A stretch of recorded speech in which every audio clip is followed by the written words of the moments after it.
কিরে বলাই, তোর জমির কাগজটা এখনো দিলি না কেন? ওই জমি গ্রামের শেষে আছে, তাই আমি আমার উপাসনার কাজ করতে পারবো। নিরিবিলি জায়গা বলে কোনো অসুবিধা হবে না। ওই জমিটা নেবেন না, ওটা আমার বাপ ঠাকুরদার শেষ সম্বল। ওই জমিটাতেই চাষ করে আমি আমার সংসার চালাই। চুপ কর হারামজাদা, ওই জমিটাই আমার চাই। তোর কি হবে তা ভেবে আমার কি? আমি জমিদারের স্ত্রী, আমি তো জীবনকে উপভোগ করব। তোদের মতো ভিখারিদের জমি দিয়ে কি হবে? যে কোনো গাছতলায় থেকে নিস। নে নে, মেলা বকিস না তো। ওই কাগজে আঙ্গুলের ছাপটা দিয়ে দে। না, ওটা আমি দিতে পারবো না। ওই জমিটা যে আমাদের, তার প্রমাণ আমার কাছে আছে। ও, তাহলে আঙ্গুলের ছাপ দিবি না? ঠিক আছে, চলে যা। এই বলেই বলাই জমিদারের স্ত্রী রুক্মিণীর দেওয়া কাগজটা মাটিতে ফেলে দিয়ে ঘর থেকে বেরিয়ে যায়। বলাইয়ের এই আচরণে ওই মহিলারূপী পিশাচিনী জ্বলে ওঠে, তার চোখ দুটি লাল হয়ে ওঠে।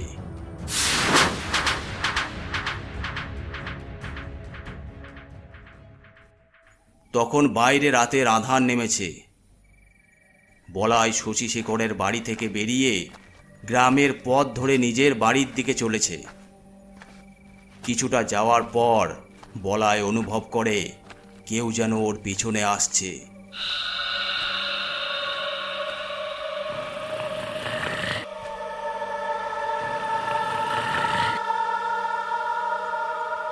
বলাই পিছনে তাকিয়ে কাউকে দেখতে না পেলেও একটা কালো ছায়াকে দেখতে পায়। কে কে ওখানে? সামনে বেরিয়ে এসো।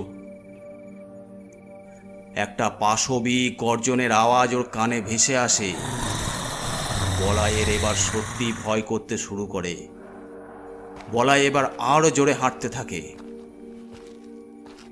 একটা পচা আষ্টে গন্ধ চারিদিকে ছেয়ে রয়েছে। হঠাৎ দেখে জমিদার শশীশেখরের স্ত্রী রুক্মিণী ওর সামনে দাঁড়িয়ে। এ কি, আপনি এখানে?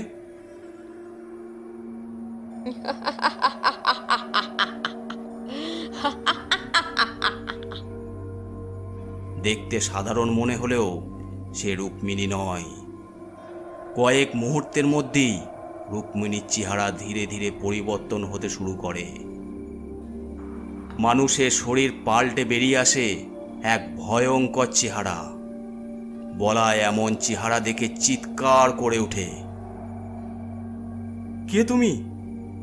বাঁচাও, বাঁচাও!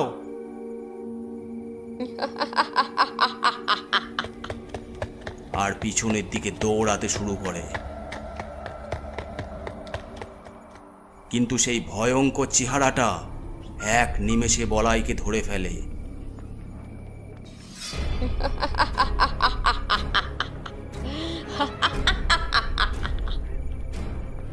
হ্যাঁ, আমাকে ছেড়ে দাও, ছেড়ে দাও আমাকে।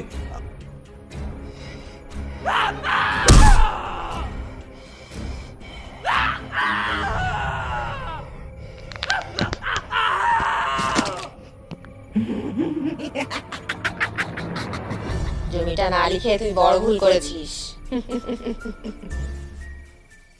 পরের দিন সকালে বলাইয়ের মৃতদেহ গ্রামের বাইরে পড়ে থাকতে দেখা যায়। উফ, আমাদের গ্রামে যে কি হচ্ছে কে জানে।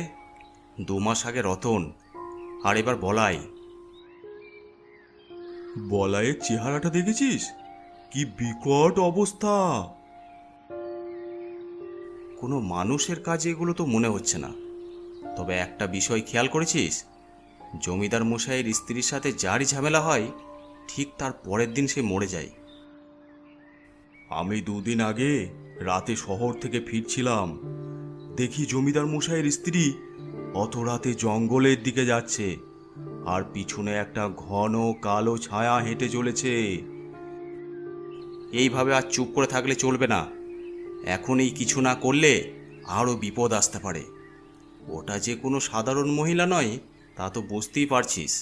আমি তো শুনেছিলাম জমিদার মশাইয়ের স্ত্রী পাশের গ্রাম ইছাপুরে থাকতো। জমিদার মশাই ওখানে কোনো কাজে গিয়ে তাকে বিয়ে করে। ওই গ্রামে গিয়েই খবর নিয়ে চল। ঠিক বলেছিস, আজই চল। হাকিমপুরের মানুষেরা আলোচনা করে ইছাপুরে উপস্থিত হয়। ওখানে গিয়ে খবর নিয়ে এক ভয়ঙ্কর খবর জানতে পারে। ওই গ্রামের এক বয়স্ক মানুষ জানায়